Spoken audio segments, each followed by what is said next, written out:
Well,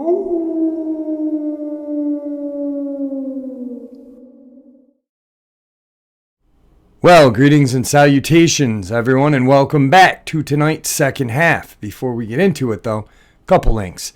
As you know, I rely on Patreon, PayPal, and my merch to help the channel to continue to grow and go. The links to Patreon and PayPal are in the description below, my merch displayed directly under the video. Also, Dogman Frightening Encounters Volume 1, 2, and 3, the audiobook versions. They were written and researched by Tom Lyons, narrated and produced by me, Jeffrey Nadolny. Those audiobooks are available on Audible, Amazon, and iTunes, the links to which are also in the description as well. And finally, last but definitely not least, if you'd really like to support the channel, simply subscribe, click the like button, and leave a comment. Now, everyone, I have taken far too much of your time. Let's get on with today's second half. Shall we? Today's first experience comes to us from Tennessee. Alright everyone, so I recently had an encounter with, well, something, and I'm not really sure what it was, as I actually never really saw it, but the encounter seems to be in line with things that I've read on the internet. It was approximately 2 weeks before Halloween. Now, let me start by saying I'm not an avid outdoorsman. I love hiking, and I've spent countless hours in my city's 16 square mile state park nature preserve, whatever you want to call it. But I'm not a mountain man by any means. The park is home to several indigenous mammals, birds, fish, and reptile. It's full of small ponds, thick brush, and even swampy marshes in spot. There are designated hiking and biking trails that sprawl the area, but there are also several wild areas that aren't really maintained or used. Being that I have an adventurous streak, and that I also hate being around groups of people, I often find myself in these less ventured or wild areas. Now, it's worth noting that I've never really felt uncomfortable in this park. It's kind of like my safe spot. I go there to get away, decompress after work, or just to be alone sometimes. It feels like a second home in ways. Anyway, enough background information and rambling. I just pulled up to one of the less commonly fished ponds, Beaver Lake, and I intended to circle to the far side 3/4 mile from my truck on one of the hiking trails that goes right next to the tree line and then into the tree line, and then push further back onto one of the old horse trails. Now, this horse trail in particular doesn't get used much anymore. I can't really say why for sure, but I've heard a myriad of different reasons from different people. Most logical explanation is that it's just not as convenient to get to anymore, and it gets pretty swampy when it rains. I'd be able to follow the normal hiking trail for almost the first 3/4 of a mile, but I'd have to fork left off the trail once I went into the tree line. The gate to the old horse trail was about 500 yards to my 9 o'clock from there, just through an overgrown thicket and up a slight hill. I made my way over a 4-foot gate and started to explore.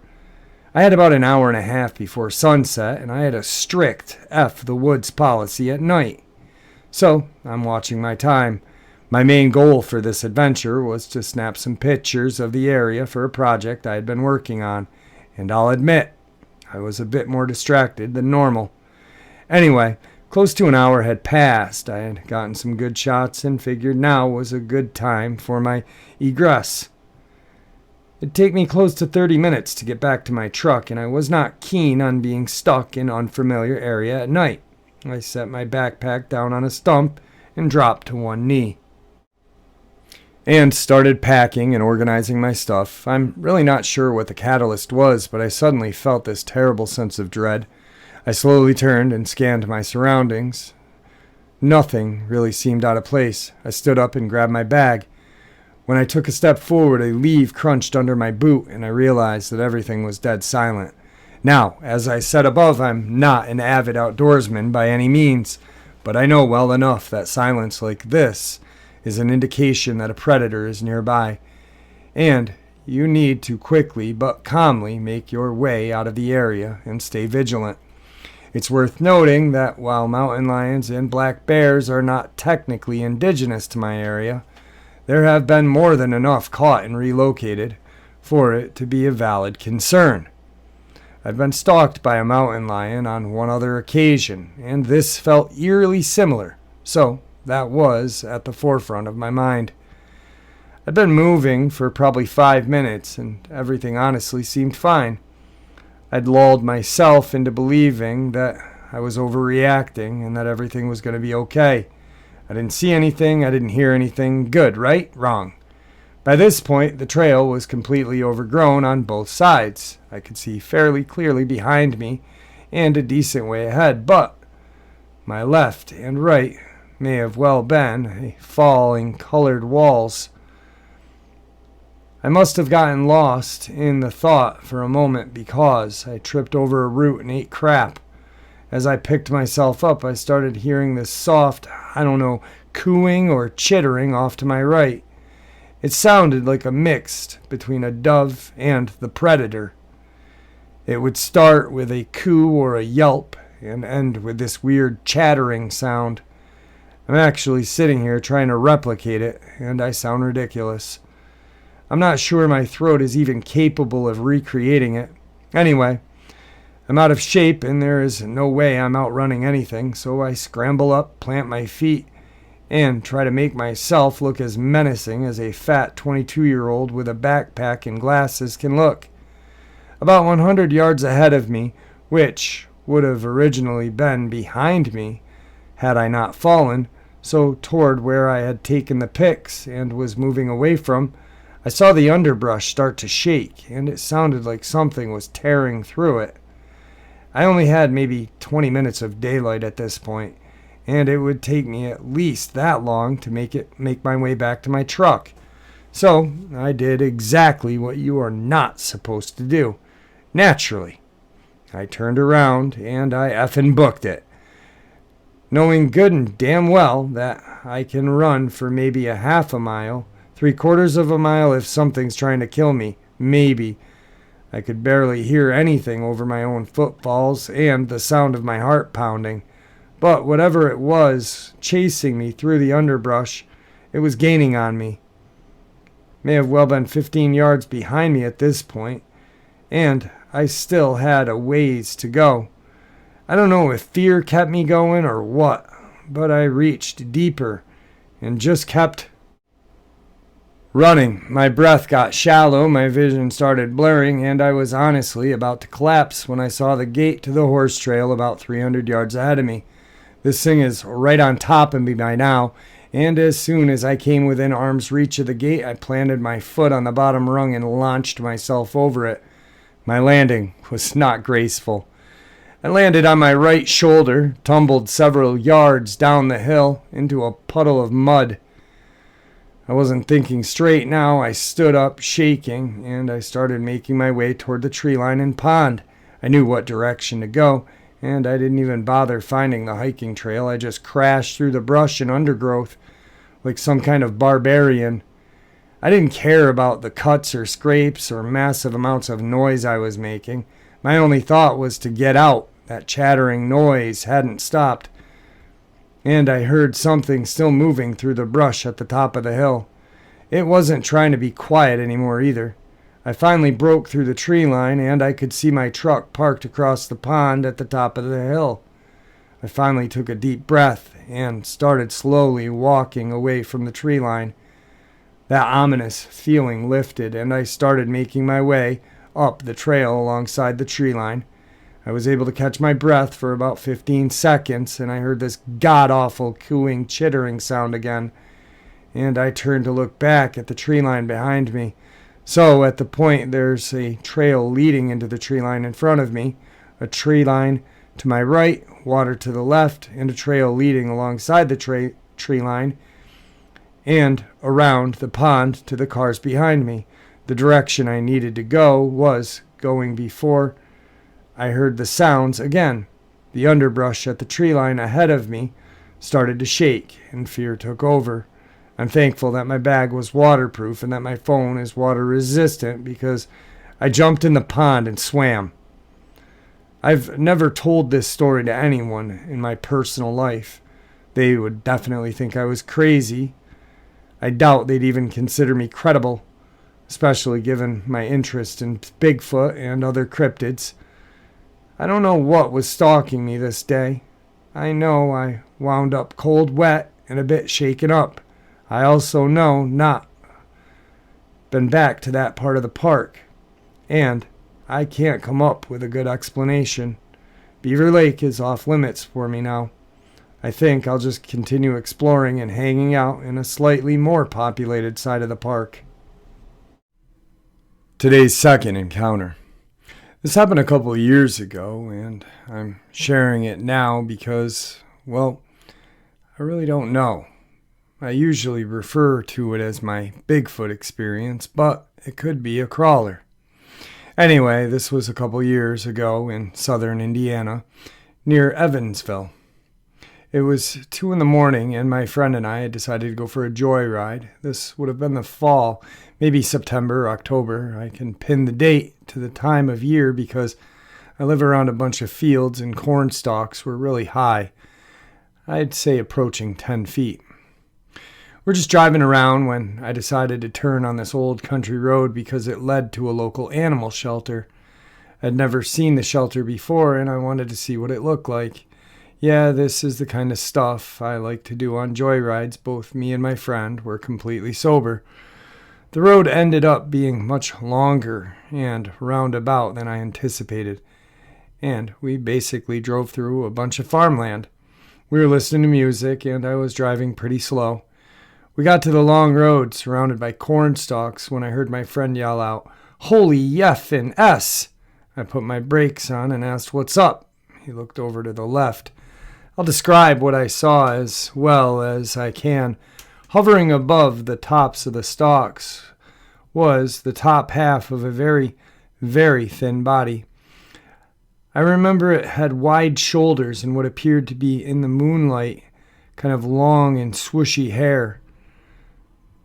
It seemed to have very loose, long arms, odd-shaped head and neck, and very pale in the moonlight. Both me and my friend were freaked out, and I knew this was no scarecrow. The huge farms around here don't use those, or any person. The stalks were much too tall, like I said. I have always called it a Bigfoot, but I don't see any hair on this thing except this swoopy mass on its head. I don't know if this is a good indicator of a crawler, but I saw some areas near me on the map, and I had to share about what I saw. Today's third experience. So this happened a few years ago to me and my mom. I remember every single detail of what happened, and I need some advice. I'm almost 100% sure what we saw was a dogman, maybe a skinwalker. I don't know, the location doesn't add up. It was in Ohio. So when I was about 7th or 8th grade, my mom and I were driving home from therapy, approach of mine. No, nothing for being schizoid, just depression and such. It was winter, full moon, because I remember the snow glowing under the moon. It was only 6, but really dark, because, well, middle of winter. We're going 55 when this thing crosses and stops in front of us. The only way I can describe it is if you combined a deer, a dog, and a human. It stood as tall as our windshield. It had legs of what I can describe as a deer. Its back was hunched over, and it was walking on all fours. It had the head of a dog. Note, it didn't have ears or dog nose, but its eyes were white, and it didn't have a tail. The freakish thing about this creature was its skin. It wasn't a canine with mange or anything. It actually had human skin all the way down to its legs. Too long to be dog legs. Something smelled of rotting meat, and some parts of the flesh were broken open like you'd scrape your knee. It was pale white. You could see its veins. And this thing was fast, like it stood there and just ran across the road in a blink of an eye. Me and my mom pulled over to calm down. We both saw this thing. This sighting was in the southeastern Ohio, near Athens. I haven't seen this creature since, but it still haunts me to this day, and on the highway I'm scared to see it again. Today's fourth experience. I recently decided to move from my sister's home, and I was telling my older brother about a few sightings me and my sister have been having in the last year or so. These were on multiple occasions at random times of the morning and night. He told me to look up online since he's crazy into supernatural things. He told me it might be a Dogman. I don't know what that is exactly. The first time I saw it, I was looking out the front door. I always check outside before I take the dogs out because we live in a kind of town community and people have all types of vicious dogs unleashed, and I never want to have an encounter with any of them. Our front door is all frosted except the center, which is the only part you can see out of, and it's shaped like a rose. I took a look outside and caught sight of this doggish shaped creature, but without my glasses on. I just thought it was a dog. And to be sure of this, I, put my glasses on and cracked the door to get a better look. The only way I can ever describe this creature to anyone is that it was very spiny and it was hunched on all fours. It looked exactly like a human pretending to be a dog from behind. Like it walked kind of funny on its legs. I slammed the door and turned around and yelled for my sister's attention so she could see what I saw. But when I looked back outside, it was gone, vanished, like it was never even there. And this area is heavily wooded across from our townhouse, so I figured maybe it was a dog. And I was just super sleepy and hallucinated everything about it. This is in Georgia. I've lived here my entire life, and the weirdest thing I've seen was a drunk guy trying to ride a dog like a horse. I talked to my eldest sister the next day about it, and her reaction was, "Yeah, what the heck is that thing anyway? I've been seeing it a few times when I pull in from work. The other night my headlights flashed on it and ran into the woods." She later called it the creepy white dog, but admitted that she'll sit and wait in her car for a bit of time before coming in just to make sure it's gone. She even called me once and asked me to unlock the door so she could make a run for it. Some of our relatives have said that it's just a dog and we shouldn't worry about it. Now, you don't really have to do this, but if you were to get down on all fours, raise your back up a little bit and walk across the floor just like that, that's what it was doing when I saw it. Every step it took looked, well, like a human pretending to be a dog. We never saw its face, though. I'm a little too scared to wonder what it looks like. Today's fifth encounter. My friend and I were out driving pretty late, maybe 2 in the morning. We had been going at least 70 miles an hour, slowing down because our turn was coming up, so naturally on this 2-lane road we were leaning toward the right. Suddenly we see something tall, lanky, fast enough to avoid the car having to be on its hind legs. It crossed our headlights coming from right to left like a swoosh, but it was heading our way, and how fast we had been going, it was conscious enough to avoid us. We couldn't really describe it, but the silence and realization that my friend and I had seen that we suddenly hit. We freaked because the way it happened was so quick, unnatural. We were investigating, deducting, everything, but couldn't make sense of it. It was no rake, no alien, but something. We can't put our finger on it. Now, here's where it comes back. My friend and I were talking about it. We were searching the internet because my friend wanted to. But this creature was at least 8 feet tall. When we had seen this figure, she had made the exact estimate that it was 8 feet standing based on my own car's height. This scared us, but brought us to the conclusion of what we saw. It's real. We wished we had a dash cam, but like any other sighting, we only have our memory. Tonight's final encounter. This experience happened maybe 5 or 6 years ago. I live in a small college town right on the border of Minnesota in central Wisconsin. My 2 friends, Blake, Eric, and I had a couple of drinks at my house, and we decided to go to the park in the middle of our town for a walk. I would say the time was 1 or 2 in the morning. Blake had seen an episode of The Office where everyone was doing hardcore parkour around the office, and we had previously been joking and laughing about it. So as we parked in the parking lot, he hopped out and started off on his parkour run. Eric and I ran after him, laughing, and when we finally caught up with him, we slowed down and started walking the path. We neared the northern part of the path where it starts turning right to go back around to the park. On the outer side of the path, there's a clearing in the trees on the hill leading down to the river below, covered in a foot or two of brush. We debated on heading down to the river, and as we got to the edge of the path is when we saw it. The joking immediately halted as we stood frozen for seconds as our eyes adjusted to the darkness. About 20 feet down this hill, this thing is hunched over, facing away from us. It must have heard us as it turned its head to look toward us. From what I remember of the second or two we saw its face, it was almost wolf-like. Its eyes were terrifying. It continued to turn towards us while standing upright on its hind legs, and immediate fear overcame me. I knew right away that whatever this thing was, it did not look friendly and was like nothing I had ever seen before. All three of us absolutely lost it and ran back to Eric's car as fast as we could. I don't think any of us looked back even once until we got to the car.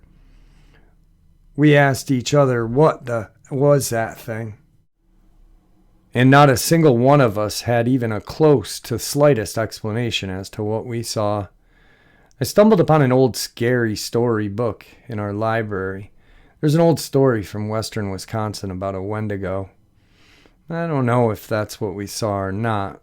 Maybe it was a Dogman. All right, guys, there you have it. Tonight's second half. I hope you enjoyed these terrifying experiences as much as I enjoyed bringing them to you. Thank you for all your support. May the Great Spirit watch over us all, and may He guide us down that path that we call life.